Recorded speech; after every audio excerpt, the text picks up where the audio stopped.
أعوذ بالله من الشيطان الرجيم. بسم الله الرحمن الرحيم.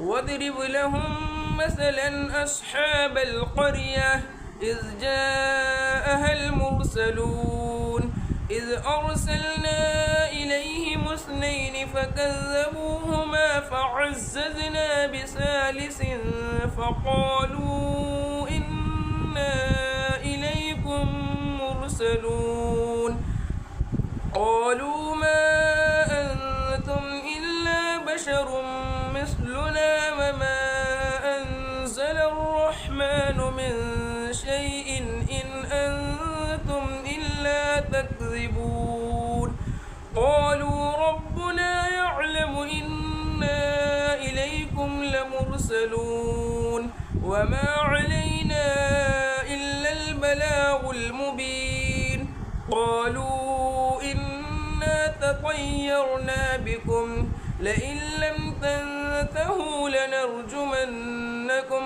وليمسنكم منا عذاب أليم قالوا طائركم معكم أئن ذكرتم بل أنتم قوم مسرفون وجاء من أقصى المدينة رجل يسعى قال يا قوم اتبعوا المرسلين اتبعوا من لا يسألكم أجرا وهم مهتدون وما لي لا أعبد الذي فطرني وإليه ترجعون أأتخذ من دونه آلهة إن يردني الرحمن بضر لا تغن عني شفاعتهم شيئا ولا ينقذون إني إذا لفي ضلال مبين إني آمنت بربكم فاسمعون قيل ادخل الجنة قال يا ليت قومي يعلمون بما غفر لي ربي وجعلني من المكرمين وما أنزلنا على قومه من بعده من جند من السماء وما كنا منزلين إن كانت إلا صيحة واحدة فإذا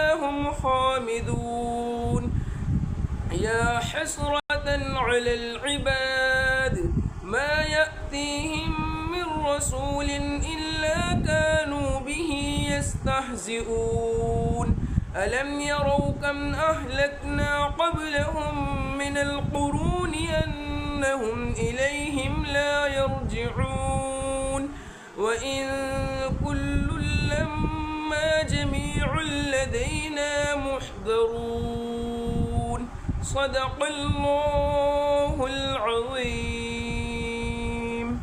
السلام علیکم ورحمۃ اللہ وبرکاتہ۔ ترجمہ قرآن کے سلسلے میں آج کل ہم سورہ یاسین کا مطالعہ کر رہے ہیں۔ پچھلی بار ہم نے ایک رکوع کر لیا تھا، آج دوسرا رکوع آیت نمبر 13 سے آیت نمبر 32 تک آپ کے سامنے ترجمہ، تلاوت اور تفسیر ہلکی پھلکی پیش ہے۔ الحمدللہ رب العالمین والصلاۃ والسلام علی رسول الکریم وعلی آلہ وصحبہ اجمعین، اما بعد، فاعوذ باللہ من الشیطان الرجیم، بسم اللہ الرحمن الرحیم۔ رب اشرح لی صدری ویسر لی امری واحلل عقدۃ من لسانی یفقہوا قولی۔ سبحان ربک رب العزۃ عما یصفون وسلام علی المرسلین والحمدللہ رب العالمین۔ سورہ یاسین 22واں پارہ آیت نمبر 13، دوسرا رکوع۔ شروع اللہ کے نام سے جو بڑا مہربان نہایت رحم فرمانے والا ہے۔ اور آپ ان کے سامنے ایک مثال یعنی ایک بستی والوں کی مثال اس وقت کا بیان کیجئے جبکہ اس بستی میں کئی رسول آئے۔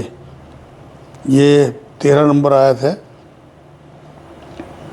مطلب حضور نبی اکرم صلی اللہ علیہ وسلم کوئی پہلے نبی نہیں ہے، بلکہ یہ سلسلہ تو بہت پہلے سے جاری ہے۔ اور یہ فرمایا کہ بیان کیجئے کہ جس بستی میں پہلے کئی رسول آئے، جب ہم نے ان کے پاس 2 کو بھیجا سو ان لوگوں نے اول دونوں کو جھٹلایا، پھر ہم نے تیسرے کی تائید کے سوا ان تینوں نے کہا کہ ہم تمہارے پاس بھیجے گئے ہیں۔ مطلب عیسیٰ علیہ السلام یا ساتھی یا کوئی اور نبی ہوں گے، ایک وقت میں 3 رسول، مطلب اللہ ایک وقت میں کئی رسول بھی بھیجیں۔ تو 2 کا تو کئی بار ذکر آپ نے سنا ہوگا، ابراہیم علیہ السلام، لوط علیہ السلام، یا موسیٰ علیہ السلام، ہارون علیہ السلام۔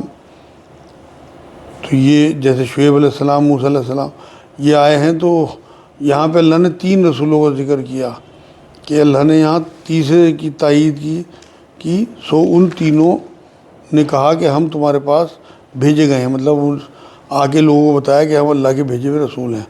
ان لوگوں نے کہا کہ تم تو ہماری طرح معمولی آدمی ہو اور رحمان نے کوئی چیز نازل نہیں کی، تم نرے جھوٹ بولتے ہو۔ مطلب ان نبیوں کو جھٹلایا، اور رسولوں نے کہا کہ ہمارا پروردگار جانتا ہے کہ بے شک ہم تمہارے پاس بھیجے گئے ہیں، مطلب رسول بنا کے بھیجے گئے، اور ہمارے ذمے تو صرف واضح طور پر پہنچا دینا ہے۔ مطلب تم مانو یا نہ مانو، تمہاری چوائس ہے، تمہارا ہی نقصان ہے اس میں نہ ماننے میں۔ ہماری بات تو یہ ہے کہ ہم صرف جو ہے میسنجر ہیں، میسیج دینے تمہیں آئے ہیں۔ آیت نمبر 18 انہوں نے کہا کہ ہم تو تم کو منحوس سمجھتے ہیں اگر تم باز نہ آئے، معاذ اللہ، مطلب تمہارے آنے سے بدشگونی آئی ہے قوم میں، بد کلامی کی رسولوں کے ساتھ، مطلب ان لوگوں نے، اور معاذ اللہ انہیں منحوس کہا۔ اگر تم باز نہ آئے تو ہم پتھروں سے تمہارا کام تمام کر دیں گے اور تم کو ہماری طرف سے سخت تکلیف پہنچے گی۔ مطلب ہم پہ مصیبتیں آ رہی تمہارے آنے سے، اور اچھی بھلی ہماری زندگی چل رہی تھی، تم نے آگے پھوٹ ڈال دی اور دین جو ہے ہمارا خراب کر رہے ہیں، معاذ اللہ۔ آج بھی جو ہے اس دور میں دائیوں کو اس طرح کے جملے سننے پڑ سکتے ہیں، تشدد بھی برداشت کرنا پڑ سکتا ہے۔ تو انہوں نے کہا کہ ہم پتھروں سے تمہارا کام تمام کر دیں گے۔ ان رسولوں نے کہا کہ تمہاری نحوست تمہارے ساتھ ہی لگتی ہے، مطلب لگی ہوئی ہے، مطلب کسی اور کی نحوست تم پہ نہیں آ سکتی، بلکہ ہر ایک کی نحوست اس کے ساتھ ہے۔ حق نہ ماننا بھی نحوست ہی ہے، تمہارے اعمال کی وجہ سے تم پہ مصیبتیں آ رہی۔ قرآن میں بھی اللہ نے کہا کہ تمہارے کرتوتوں کی وجہ سے تم پہ مصیبتیں آتی ہیں، مطلب یہ کہا رسولوں نے کہ ہماری وجہ سے نہیں بلکہ تمہاری اپنی نحوست ہے۔ کیا اس کو نحوست سمجھتے ہو کہ تم کو نصیحت کی جائے؟ مطلب دعوت کے کام کو کیا اسے نحوست سمجھ رہے تم کہ جو ہم دعوت کا کام کر رہے ہیں، بلکہ تم حد سے نکل جانے والے لوگ ہو۔ مطلب تم کفر کر رہے کہ اللہ کے دیے ہوئے دین کو اور اس کے رسولوں کو جھٹلا رہے۔ اور ایک شخص اس شہر کے آخری حصے سے دوڑتا ہوا آیا، کہنے لگا کہ اے میری قوم، ان رسولوں کی راہ پر چلو۔ مطلب پوری قوم جو ہے، پوری بستی کے لوگوں میں سے کوئی ایک مومن تھا، جیسے فرعونیوں میں ایک مومن کھڑے ہو کے جس نے تقریر کی تھی فرعون کی دربار میں، سورہ مومن میں ذکر ہے اس کا، تو اس نے آگے کہا کہ ان رسولوں کی راہ پہ چلو، یہ سچے رسول ہیں، ان پہ ایمان لے آؤ۔ ایسے لوگوں کی راہ پر چلو جو تم سے کوئی معاوضہ نہیں مانگتے، مطلب بلوس دعوت دین دے رہے ہیں، تم سے کچھ مانگ نہیں رہے، یہی ٹھیک بات ہے ان کی۔ بس جو یہ معاوضہ لوگوں سے نہیں مانگ رہے تو یہ نبیوں کی سنت پہ ہیں، اور نہ کوئی تمہارے سے اجر چاہ رہا ہے نہ کوئی معاوضہ چاہ رہا ہے، ان کا تو سارا معاوضہ جو ہے وہ اللہ کے ہاتھ میں ہے۔ تو آج بھی جو لوگ حیثیت والے ہیں، اگر وہ دین کا کوئی کام کر رہے ہیں تو انہیں کوئی معاوضہ نہیں لینا چاہیے، یہی رسولوں کی سنت ہے۔ مطلب ان کے راستے پہ چلو، ان کی مانو، اور وہ راہ راست پر ہیں، مطلب یہ کریکٹر فل لوگ ہیں، ہدایت یافتہ لوگ ہیں، بعمل لوگ ہیں، ان کے راستے پہ چلو۔ آیت نمبر 22 اور مجھے کیا ہو گیا ہے کہ میں اس کی عبادت نہ کروں جس نے مجھے پیدا کیا، اور تم سب اسی کی طرف لوٹائے جاؤ گے۔ مطلب خدا کو کہا کہ میں کیوں نہ اس کی عبادت کروں. انہیں نہیں کہا کہ تم کرو، بلکہ اپنے آپ کو کہا، اپنی قوم کو ٹھیک کرنے کی اپنی جو ہے وہ توحید ظاہر کی. روایتوں میں اس کا نام بندے کا حبیب آتا ہے، حبیب نظار. جس نے مجھے پیدا کیا اور تم سب اسی کی طرف لوٹائے جاؤ گے. مطلب کل مجھے بھی اسی کے جواب دینا ہے اور تم نے بھی اسی کی طرف لوٹ کے جانا ہے. مطلب پیدا کرنے والا وہی ہے اور عبادت بھی اسی کی ہونی چاہیے اور حساب بھی اسی کو دینا ہے. کیا میں اسے چھوڑ کر ایسوں کو معبود بناؤں کہ اگر اللہ تعالیٰ رحمان مجھے کوئی نقصان پہنچانا چاہے تو ان کی سفارش مجھے کچھ بھی نفع نہ پہنچا سکے اور نہ وہ مجھے بچا سکے. مطلب ایسے جھوٹے اور محتاجوں کو پکارنے سے کیا فائدہ جن کی شفاعت بھی کام نہیں آ سکتی. وہاں پہ وہ کچھ نہیں وہاں پہ کسی کے کام آ سکتے. کوئی جو ہے دھمکی جو ہے مومن پہ ان کی چلی نہیں. پھر تو میں یقیناً کھلی گمراہی میں ہوں. اللہ اگر میں اللہ کو چھوڑ کے اوروں کو پکارنا شروع کر دوں تو میں گمراہی میں ہوں. میری سنو، میں تو سچے دل سے تم سب کے رب پر ایمان لا چکا. مطلب دائی کی دعوت ہے کہ میرا تمہارا ایک ہی رب ہے. اور کتنا پیارا انداز دائی کا ہونا چاہیے. وہاں موجود کافروں نے کہا کہ تمہارا رب جو ہے وہ، ان سے کہا کافروں سے کہ تمہارا اور میرا رب ایک ہی ہے اور ہم نے اسی کے آگے کھڑے ہونا. یہ تھی محبت، یہ تھا پیار ایک دائی کا اپنے لوگوں سے. اس سے کہا گیا کہ جنت میں چلا جا. کہنے لگا کاش میری قوم کو بھی علم ہوتا.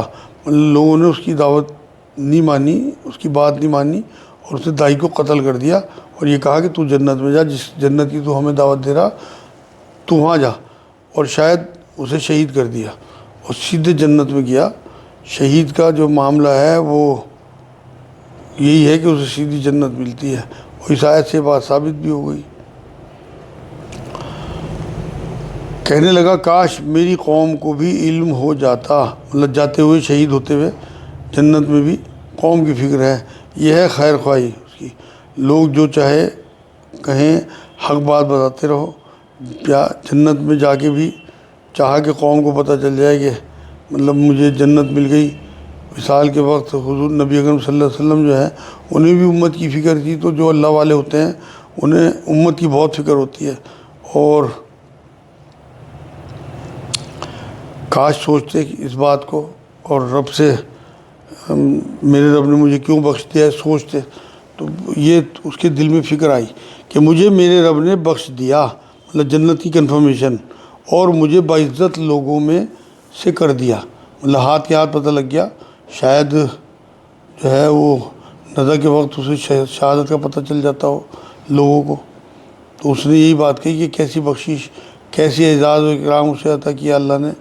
یہاں چاہے ماں باپ غش کھا رہے ہوں پتہ نہیں ہوتا، مگر وہ تو کامیاب ہو گیا. اس نے قرآن میں اللہ نے کھول کے بات کہہ دی کہ اللہ نے اسے بخش دیا. اس کے منہ سے کہلوا دی کہ اللہ نے مجھے بخش دیا.